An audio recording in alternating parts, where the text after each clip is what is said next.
I'm Tom Duvall, the Injury Prevention Program Coordinator at Safe Communities of Madison-Dane County. I will be your host today, sitting in for Carla Gaines.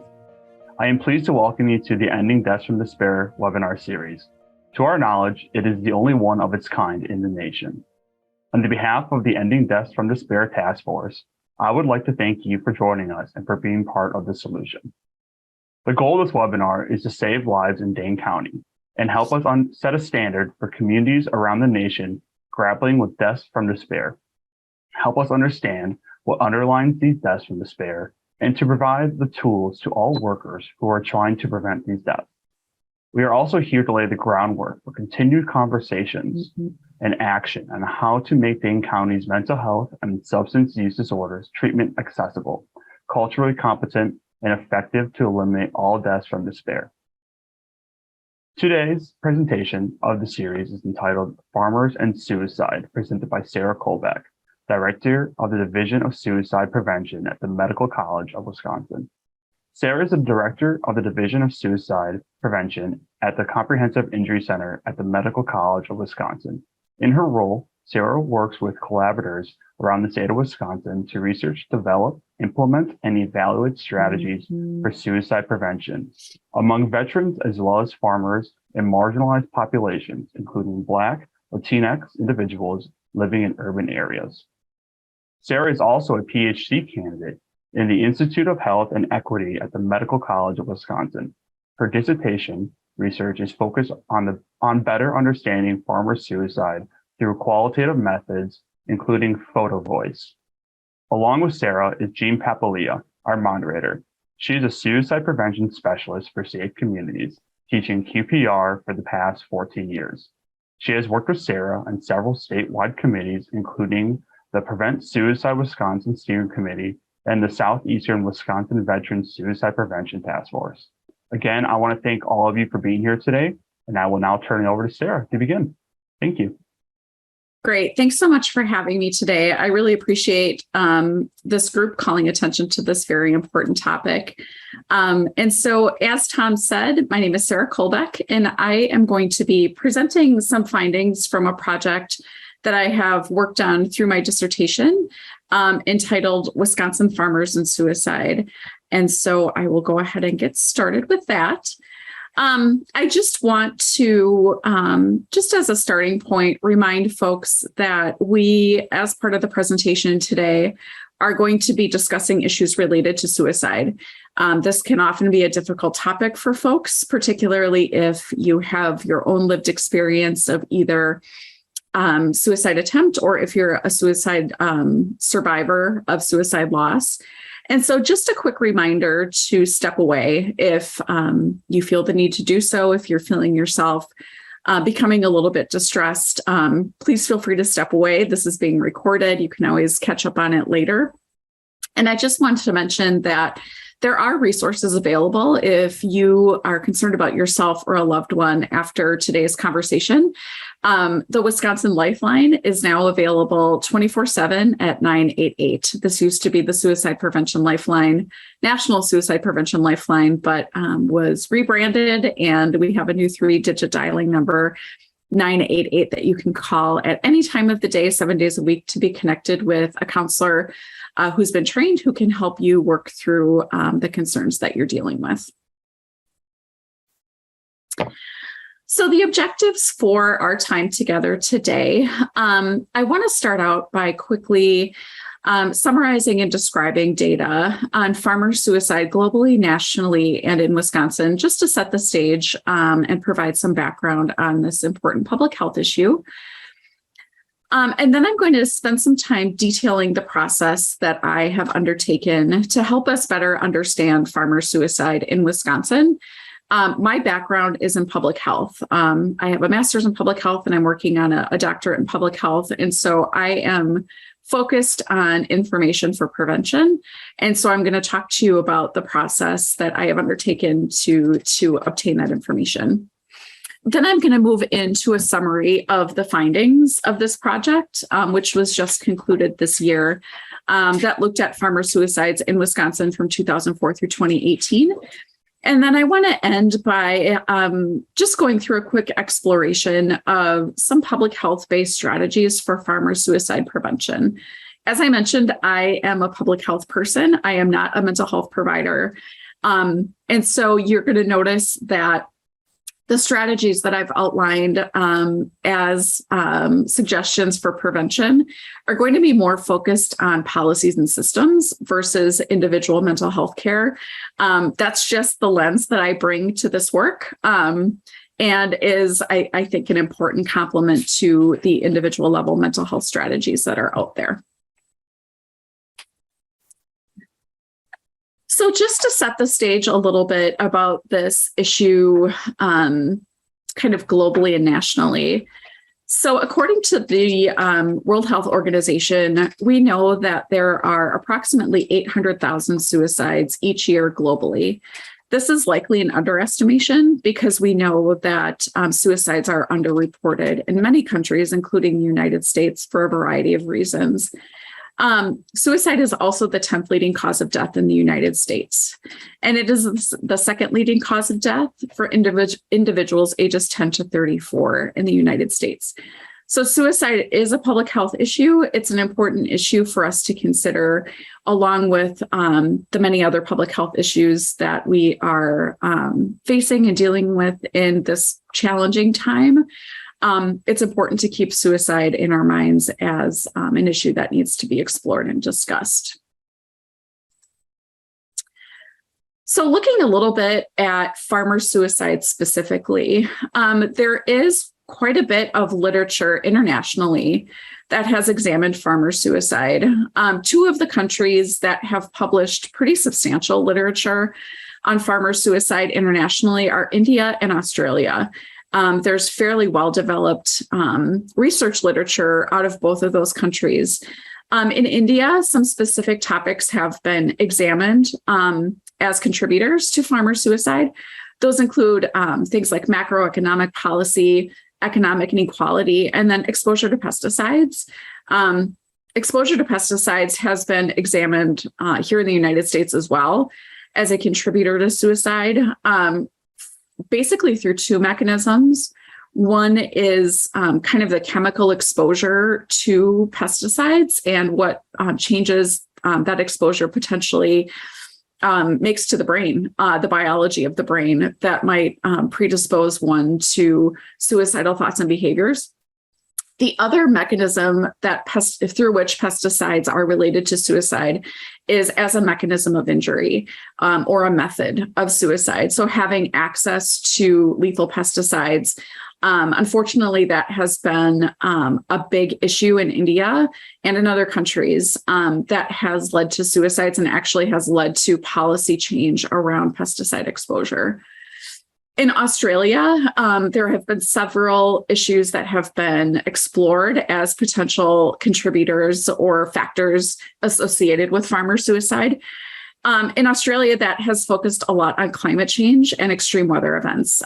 We have seen quite a bit of literature around floods and drought, also extreme kind of temperature swings as contributors to suicide. One thing that I want to highlight with these factors is that none of these are individual level factors. We could argue exposure to pesticides is perhaps an individual level factor. At least it's accessed at the individual level. But all of these factors are broad societal, cultural, policy level factors that are influencing farmer suicide. So here in the United States, the literature on farmer suicide is a little bit newer, younger, nascent, I guess I would say.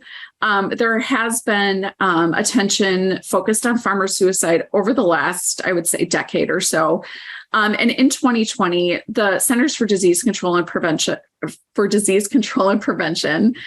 released a report, a morbidity and mortality weekly report that looked at occupation and its association with suicide. And farming, fishing, and forestry was listed as one of the industries with an elevated rate of suicide when compared with other industries.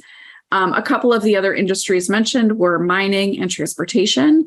And so these are occupations that are very physically demanding, might be a little bit lower income, lower paying occupations, but unfortunately are associated with higher rates of suicide in comparison with others, particularly for men. Here in Wisconsin, farmers are among one of the groups with relatively high rates of suicide. When we look at the data in Wisconsin, we can see that farmers comprise about 1% of the labor force, but make up about 2% of suicides, a little more than 2%. So we see an overrepresentation there among farmers in our state in terms of death by suicide. And the literature in the United States, as I said, is relatively nascent. There have been explorations around how anxiety and depression contribute to farmer suicide. But there really hasn't been a public health view on this issue. And so questions remain. The question really is, why do farmers die by suicide at higher rates than other occupations in the United States? And that's really one of the formative questions that led to the work that I do. So what do we know about suicide and farmer suicide in particular? We know, first of all, that suicide is complex. There's not one cause that contributes to suicide in individuals. We know this because we know that, for example, not everyone who experiences depression dies by suicide. Not everybody that is a farmer dies by suicide. Not everybody that has stress related to climate change dies by suicide. So there has to be more than one thing contributing to this public health issue. And oftentimes when we are looking at a suicide that has occurred, we're only seeing the very proximal events that happen prior to the suicide. We see something like a breakup or the loss of a home or the loss of a job, some other major life stressor. But what we don't see are the other things that are happening in that person's life. Maybe they are dealing with substance misuse. Maybe they have a mental health disorder. Maybe they're experiencing discrimination. There are a number of other factors that are happening in the lives of people that we just don't see. And I think it's our job in the field of suicidology to really uncover those factors. We also know that suicide is preventable. I have shied away from saying that every suicide can be prevented or that we should be focused on zero suicides, because I feel that that language can be potentially harmful to survivors of suicide loss. But we do know that suicide can be prevented. We see it happening in our communities. But in order for that prevention to happen, we need information, and we need good information so that we can focus our prevention strategies appropriately.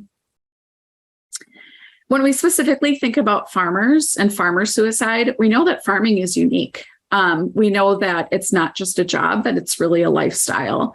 Farmers are living where they work. It's their entire life. It's a 24/7, 365 lifestyle. And many of us, including myself, don't experience that in our day-to-day lives. We are able to drive to our office, put in our day's work, leave our office. We might be thinking about it, on the nights and weekends, but it's not as kind of ubiquitously present as it is for farmers. And so how does that lifestyle, how does that factor really contribute to suicide among farmers in our state and across the United States? So I want to talk to you a little bit about the current project, not a little bit, a lot, about the current project that I've been working on over the last several years to help start to get a better understanding of farmer suicide in Wisconsin so that we can have information for prevention. So these are my study methods. The data that I used for the study comes to us from the Wisconsin Violent Death Reporting System. The Wisconsin Violent Death Reporting System is a state-based affiliate of the National Violent Death Reporting System, which is administered through the CDC. This system captures information on all suicides, also homicides, unintentional firearm injuries, and other types of violent deaths. The information comes to the state, including our very own Jean Papalia, who helps abstract data for the system. And it comes from coroners and medical examiners, as well as law enforcement. And information on every single suicide that happens in the state is reported. There is pretty rich information in this reporting system that goes beyond, basic information about a person. It really includes information about some of the psychosocial stressors that people might face prior to a suicide. And it also includes narrative information, little paragraph or 2-paragraph snippets of information that the trained abstractors are extracting from the investigation reports that they receive from our medical legal examiners. The data that I used for this project is from 2004 through 2018. That's because that's the most recent data we have available. And at the time that I did the study represented the totality of the data that was available in the system for our state. So this information doesn't include COVID, obviously the pandemic, but it does include, I think, several important societal changes. It includes, changes in presidential administrations, the recession, 9/11, a number of significant societal level factors. So I had the data from the Wisconsin Violent Death Reporting System, and within that data set, there is a variable that's called industry text, so within that industry text, I filtered out farmers, and then I looked at the usual occupation variable to do additional kind of filtering, and I really used that to identify my sample. So it was a manual process where I really looked at every case to make sure that I was being inclusive. I then ran some descriptive statistics just to kind of look at the summary of the sample, the group of farmers who died by suicide. And then I conducted a thematic analysis, which really involved reading through each one of those narratives and doing some coding, recoding, and then theming of the information that I saw in those narratives. And the guiding research question that really guided my work was, what were the biopsychosocial factors preceding suicide among Wisconsin farmers? And we're going to see those factors in the themes that I'll be presenting in just a moment. So the findings, this is the basic descriptive information about the sample. So using the process that I just detailed for sample identification, I identified 190 farmers in the sample. This was about 2% of the total for the time period. A vast majority of the farmers who died by suicide were white males. In the general population with suicides, we definitely see that a majority are white males, but it's more like 70%, 75%. In this case, it was close to 100%. There were very few females and non-white folks in my sample. I do want to point out that this is a limitation because we know that there are a number of farm workers that migrate into our area to work on farms and then migrate out of the area. My sample only captures information on Wisconsin residents. So I think future studies should focus on non-Wisconsin residents, migrant farm workers, and even Amish farm workers and other farmers in the state, Hmong farmers in particular. These are harder to access groups that deserve as much attention as the study gave to white male farmers. It was just outside of the scope of this particular study. The average age of farmers who died by suicide was 58, but there was a multimodal distribution. And what that means is that I saw kind of peaks and valleys in the distribution of ages of farmers who died by suicide. There were many that were younger farmers, kind of in the maybe 21 to 25-year-old range, just kind of getting started.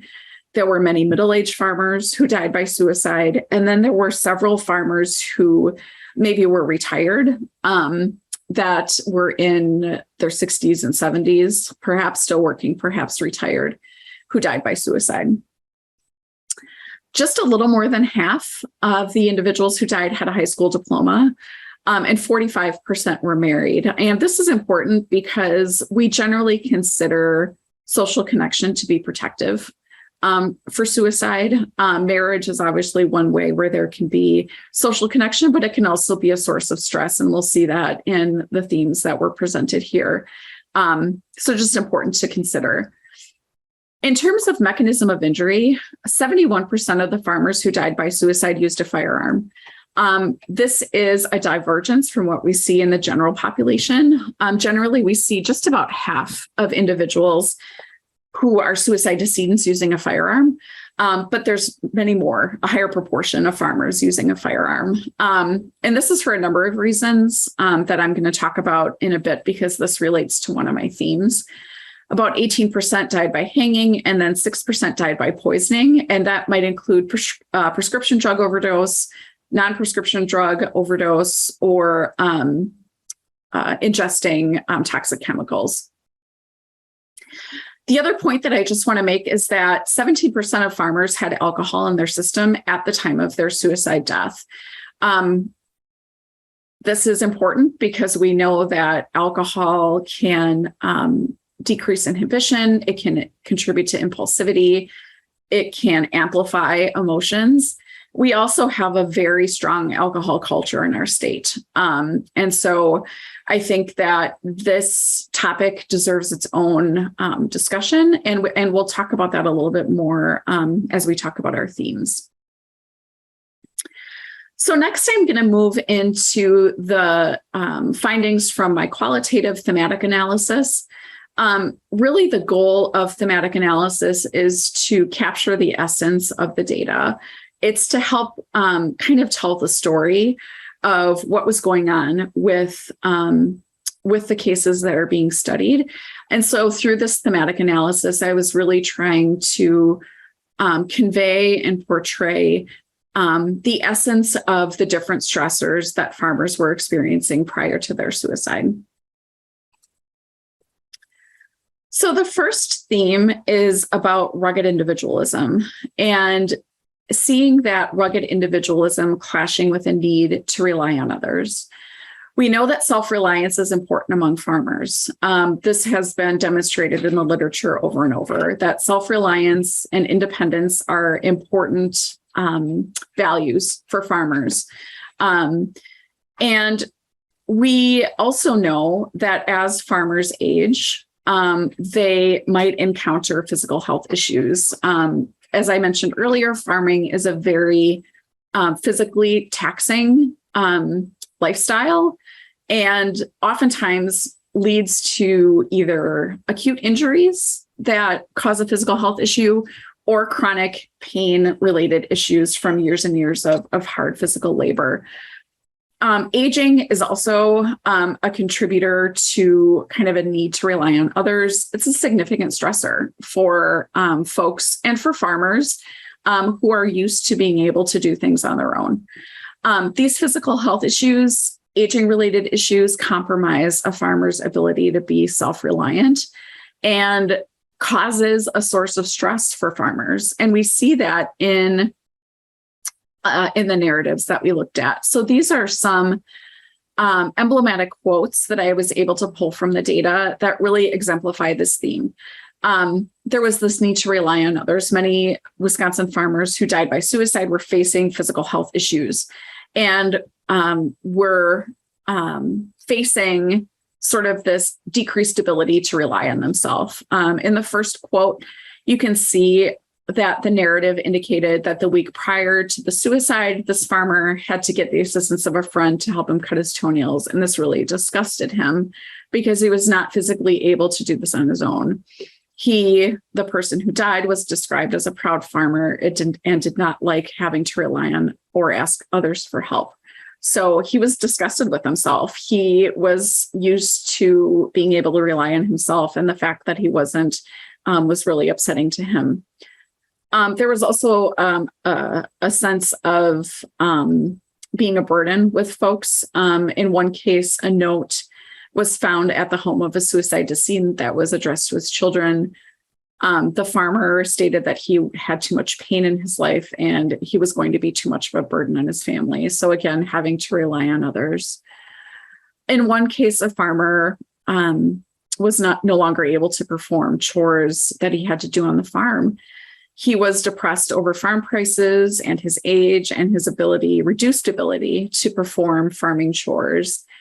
He sought help from county agencies, including the Department of Aging. Nobody showed up. So here we have not only a reduced ability to rely on oneself, but trying to rely on a resource, not being able to access help from that resource might have contributed to an increased sense of burdensomeness or isolation that might have contributed to this. So again, all of these cases really demonstrate how a farmer's ability to rely on him or herself was compromised and how that contributed to their death by suicide. The second theme is that interpersonal loss causes intense emotional pain and suffering. Everybody experiences interpersonal loss. Farmers are not unique in that aspect. However, there are aspects of living in a rural scenario that might exacerbate the situation. And so, as I mentioned earlier, we know that social connectedness is important for resilience, and it is protective against suicide. And when there's an acute interpersonal issue, whether that is the death of a spouse or the death of a child or a divorce, something similar, that compromises connectedness. And living in a rural community can contribute to an increased sense of isolation when these interpersonal issues arise. I live in Milwaukee. When I have a crisis come up, I have people that live close to me in my neighborhood. I can walk over to their house, knock on their door, and talk. Arguably, in the world that we live in with Zoom and social media, we can connect with people, but that physical in-person connection is important. And when you live in a community that's isolated, that's more difficult. And also, as I mentioned earlier, farmers are self-reliant, and sometimes there might not be a willingness to seek out that help when it is really needed. So we see that this interpersonal loss causes intense emotional pain and suffering. And we see that in a couple of different ways. The first quote is related to marital conflict, where in the case of this farmer's suicide, there was a restraining order that was being delivered by the decedent's wife. And she was going to be coming to get some items from their residence. They were in the process of a divorce. And the victim actually told his son he might as well end himself. He had been upset earlier in the day over receiving a change of address card in the mail for his wife. So really acutely losing that connection. In another case, there was bereavement involved, where the victim had spoken in the past about not being able to go on with his wife. And it was noted that he seemed like he was in okay spirits after he had been notified of his wife's death. And the thinking is because he had set his mind to dying by suicide. And then finally, kind of that interpersonal loss intersecting with other stressors. There was a suicide note that was left by a victim that he was in a lot of pain. He couldn't stand it anymore. He was lonely, wanted his loving wife. His wife had died many years ago, but he still missed her. And so really a number of stressors, including physical health issues, intersecting with that interpersonal loss that was really causing a lot of pain and suffering, and unfortunately culminated in deaths by suicide. The third theme is that farmers are providers for families and communities. And as part of my work, I have spoken with current farmers. This isn't part of the study, but it's part of my dissertation work. Many, many, many farmers tell me how fulfilling farming is to them, that they just derive so much joy and fulfillment from their lifestyle. And at the same time, it can also be very stressful. It's overwhelming. It can be all-consuming. And so being that provider, not only for your family, but also for your community, is really stressful. Many farmers, in addition to being providers for family and community, must also provide for livestock and employees. So there's that additional burden of needing to be that provider for others. And unfortunately, the ability to provide for others is often reliant on factors outside of one's control. We think of things like climate change, extreme weather events, and even economic policy really being big things that influence the day-to-day lives of farmers, that influence their ability to provide crops, provide milk, provide other commodities to the community, and frankly, to make income for their lifestyle that they just don't have any control over, which can be very, very distressing, very frustrating, and definitely is a contributor to farmer suicide in our state. So we see this stress playing out in some of the quotes that are listed here. The first one, the stress for providing for others. The wife of the farmer who died reported that the victim is always moody this time of year, trying to get the crops in on time. And so was really feeling the pressure of getting crops in during planting. And unfortunately, the stress became unbearable for him. In another quote, there was a compromised ability to provide for livestock. And this was really upsetting. And this was the case of a woman farmer who died by suicide. Her husband stated that she was depressed because they were going to have to sell their cows. She felt very attached, and she was worried about what was going to happen to them after they were sold. We have a couple of examples of farmers being providers for their families as well. In one case, financial records showed that the day before the suicide, there was a withdrawal of $5,000 cash. It was later determined that the victim or the decedent gave the money to a family member to keep hold of in case he would need cash, so he wouldn't have to run into town to the bank. So you see kind of that foresight and forethought, and really making sure that folks are taken care of. And then the final quote representing this theme is another kind of demonstration of a farmer caring for family and feeling the burden of that. The wife said that the victim was sometimes in great physical pain from a spinal condition in which he was prescribed morphine, but he refused to take it. And he did that because the daughter that was living at home had substance misuse issues, and he didn't want to bring medication into the home. So really putting the needs of his daughter ahead of his own needs. Again, kind of that mentality of being a provider.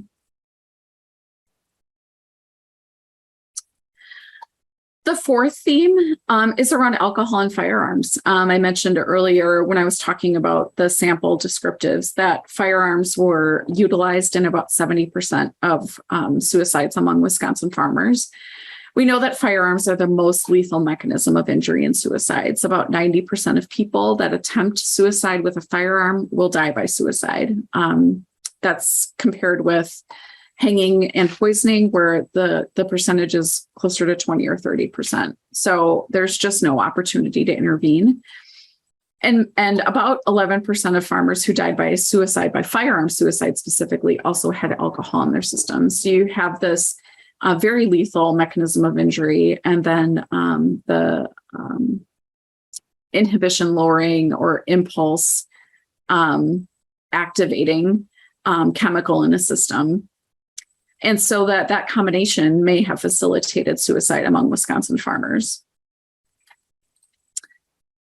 The data shows this. So in a couple of cases, there were combinations of alcohol and firearms. In the first case, we saw a quote that his brother went to his residence and found him laying under a tree with a self-inflicted gunshot wound to his head. His toxicology report revealed that his blood alcohol content was 0.195. He also tested positive for cannabinoids, so a number of substances in this person's system, and then he also had access to a firearm. Another case in which alcohol was a factor. Friends and family report that this woman does have a drinking problem, and the drinking tended to bring out her hostility or aggression. Her son, the decedent's son, said that she did want more beer on the incident date, but the husband had cut her off. She was upset by this, and when she was admitted to the hospital for what ended up being a fatal suicide attempt, they noted that her blood alcohol content was 0.24 upon admission. And then finally, we see the chronic alcohol misuse in firearms. The day before this person's suicide, he was to report to rehab. He had actually taken a gun from his grandfather's residence, and it was noted that there was a bottle of whiskey in the vehicle where he was found. So using alcohol, had an alcohol dependency issue, and access to firearms. So when we're thinking about prevention, we need to be thinking about this combination. And then our last theme is that financial stress and strain overwhelm Wisconsin farmers. Studies have shown, and actually studies out of the University of Wisconsin have shown that income among Wisconsin farmers has decreased in recent years. This is due to a number of kind of economic policy type factors, which are, again, largely out of the control of farmers. There's the ability to lobby and to advocate, but ultimately these are decisions that policymakers are making. There's also the component that farming is self-employment.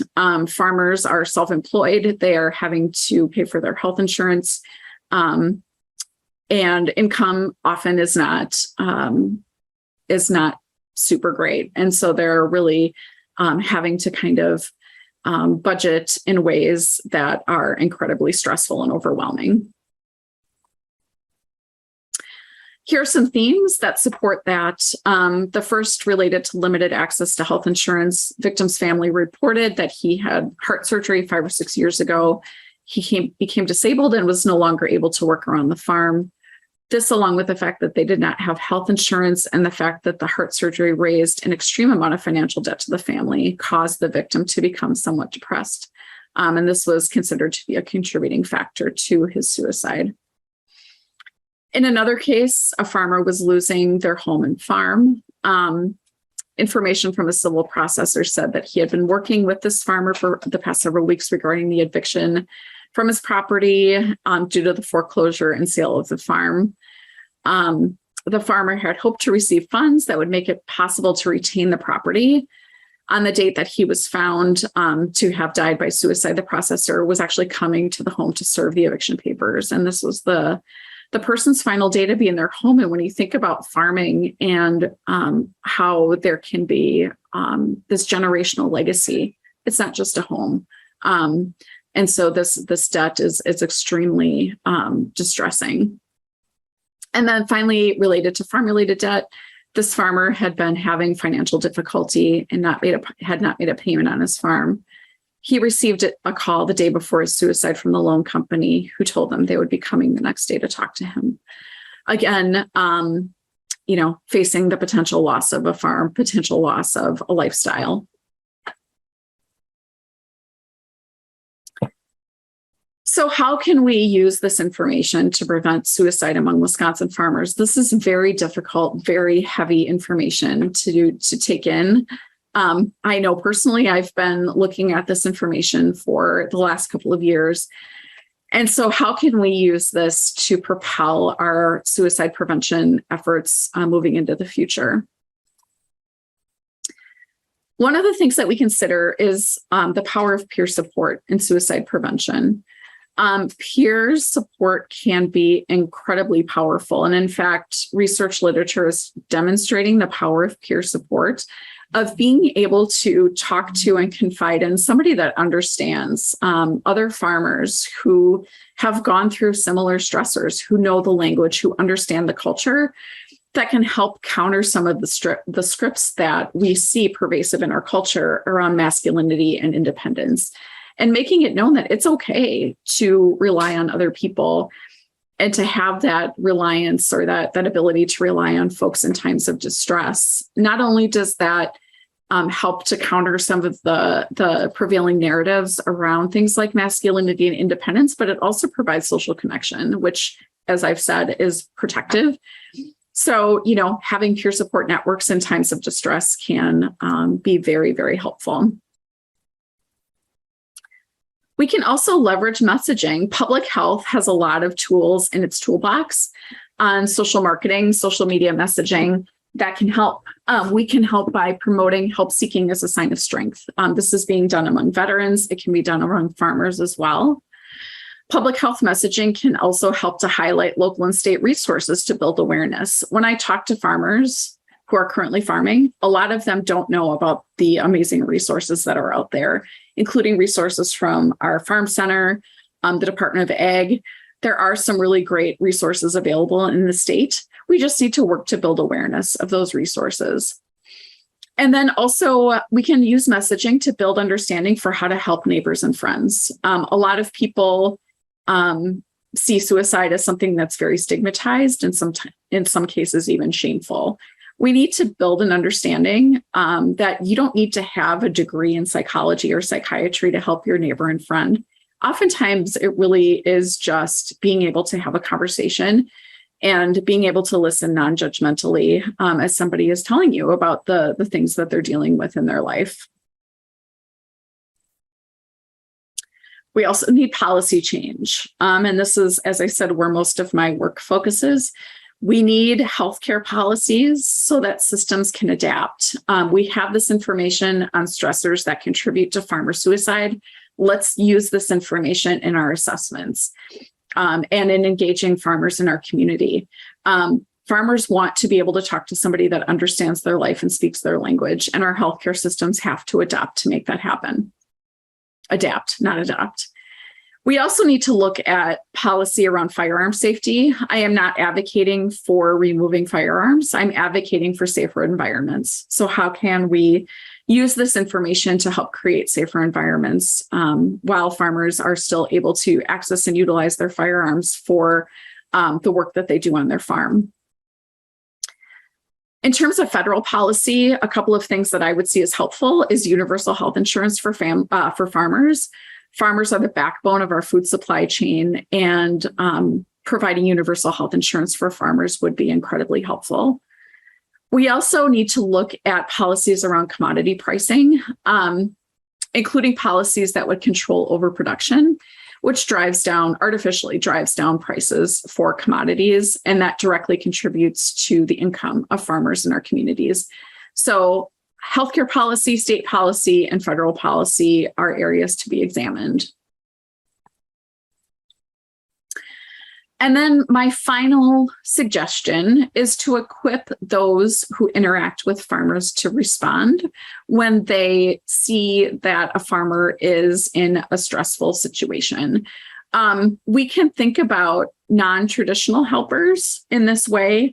I think of seed distributors, large animal veterinarians, co-op owners, and bankers as folks who regularly interact with farmers who have the ability to learn how to recognize potential warning signs and stressors, and then B, know how to respond, to provide a listening ear, and then when and how to navigate farmers to resources at the local or state level that can help when the problem becomes too large.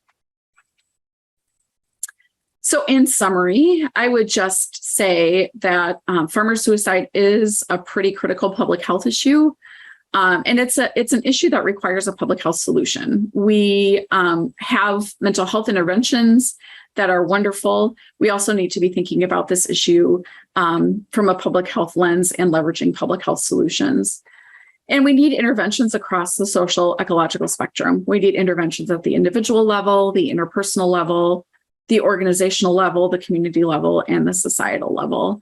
And the suggestions that I mentioned in the previous slides are just some of those interventions. So that is the end of my presentation. I do have my contact information here. I'm happy to chat over email. You can call me. This is my office number. Our website, mcw.edu/CIC, is a place where you can access additional information on studies that our division is conducting related to suicide prevention. I'm happy to talk through any of this with anyone at any time. So thank you so much. And Jean, I saw your face pop up on my screen, so I'm assuming you're going to jump in here. Thank you, Sarah, for all this information. I have a couple of questions, but I wanted to tell you just personally, it was mentioned briefly that we have worked together, including some work with the veterans, and I was. It touched me that the farmer and the veteran community seem to have a great deal of overlap. It's a male-dominated field. Even the statistics on firearm suicide, 70%, that's closer to what veterans go through as well. And some of those risk factors you talked about, the pain and the sense of self-reliance. So I know that you've been working with the VA, which is a healthcare system. So it's been kind of, I suppose, a chance to look at both sides of it. So how do you see healthcare systems adopting or changing? And what's their role going to be in preventing farmer suicides? Yeah, so that's a great question, Jean, and you're right about the veteran piece. And actually, I find that many farmers that I talk to are also veterans. So there is definitely that overlap. And I think, we can leverage shared risk and protective factors to make a difference in both populations. In terms of the specific healthcare system changes, some of the things that I would suggest would be looking at the assessment tools and processes that are used for identifying potential suicide risk in primary care settings and mental health settings, looking at those tools and kind of discerning how well they capture stressors that farmers might face. Oftentimes, the tools that we use to assess for suicide risks are asking things like, how many days in the last 2 weeks have you felt depressed or hopeless? And sometimes, suicide risk doesn't show up looking like depression. It doesn't show up looking like anxiety. It shows up as looking like I can't feed my livestock because I don't have enough money. I'm not getting enough income because prices have been driven down. And so, maybe not putting that specific question in an assessment tool, but maybe equipping providers to have a conversation about that with patients that they're seeing on an everyday basis, and not just having those conversations in the context of a psychiatric visit, but in the context of a well adult check or maybe a preventative check for cancer. We need to be trying to make sure that we are engaging with people whenever they interface with the system. And I feel like some of our assessments have been relegated to the mental health or behavioral health realm when it really needs to be part of our whole healthcare.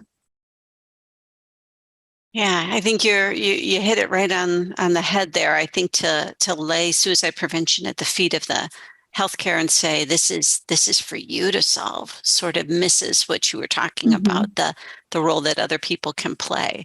So right. Many of us, you said you live in Milwaukee, you don't have to drive far and you're in a rural area. And many of us in Wisconsin, live in areas where we're rich in services, healthcare, places where we can, shop and come together, entertainment and things that we do as a community. And you're right, it isn't long to drive out and be somewhat isolated. So knowing that, what can we as community members, both, very intimately at our local level, but also maybe at our state level do to support farmers? I think you showed some of the areas where the weaknesses were. Do you have some specific actions we could take? Yes. And I will say I haven't always lived in Milwaukee. I grew up in Two Rivers, which is a relatively small town. And my grandparents were dairy farmers in the Michigan area. And so, I definitely have seen, scenarios that are very different than the one I'm living in now. And you're right. I mean, we don't have to drive far. Some of the things that I've heard as being really, really helpful for farmers from the farmers that I've interviewed is showing up at farmers markets and saying thank you. It's really just a very simple thing.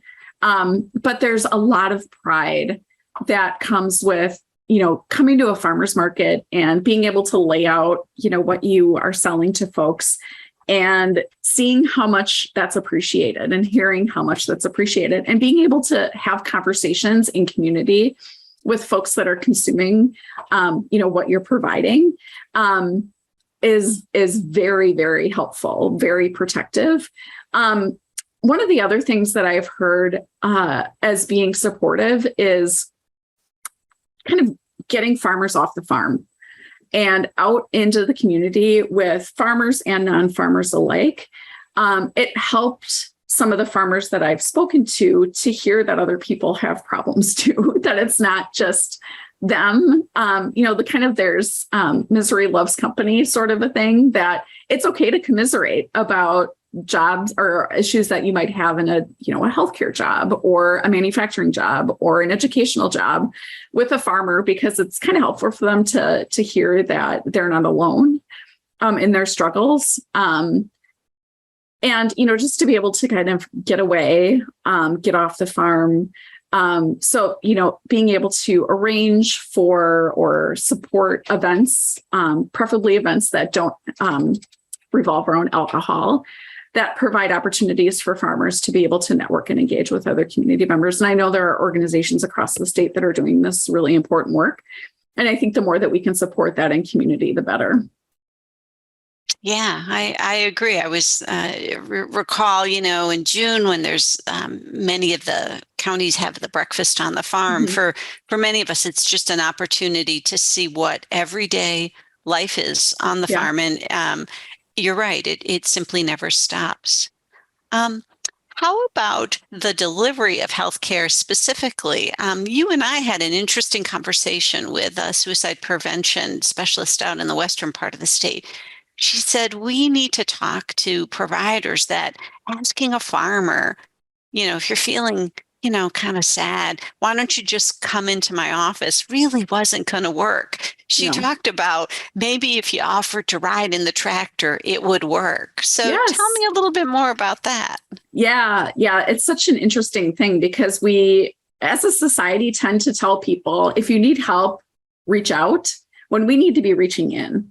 And so taking several hours off in an afternoon to drive into town, to fill out paperwork, to go to a doctor's office, is just not in the cards for a lot of farmers. Even if they have good access through their health insurance, it's kind of a difficult proposition because it's taking time away. It's asking somebody to kind of break out of that mode of self-reliance, break away from that stigma and drive in.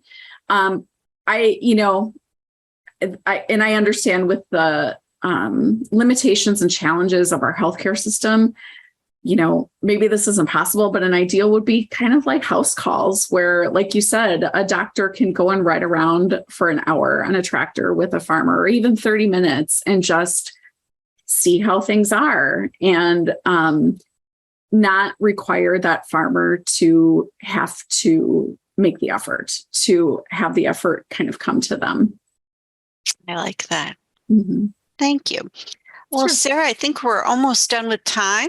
I think Tom's back now to talk to us. I am back. It doesn't seem to be out of time. Look at the clock. We are out of time. So if there are more questions, Sarah did make herself available via email or phone call or however way you'd like to reach out to her. I just want to say thank you to Sarah and Jean for being here today. The webinar could not have gone so well without both of you. Also, I want to thank you all out there for joining us today or watching the recording. Thank you for being a part of Ending Deaths from Despair webinar series. We hope you attend future webinars in the series in the future and spread the word to others. Thank you all so much. Have a great day. Thanks for having me.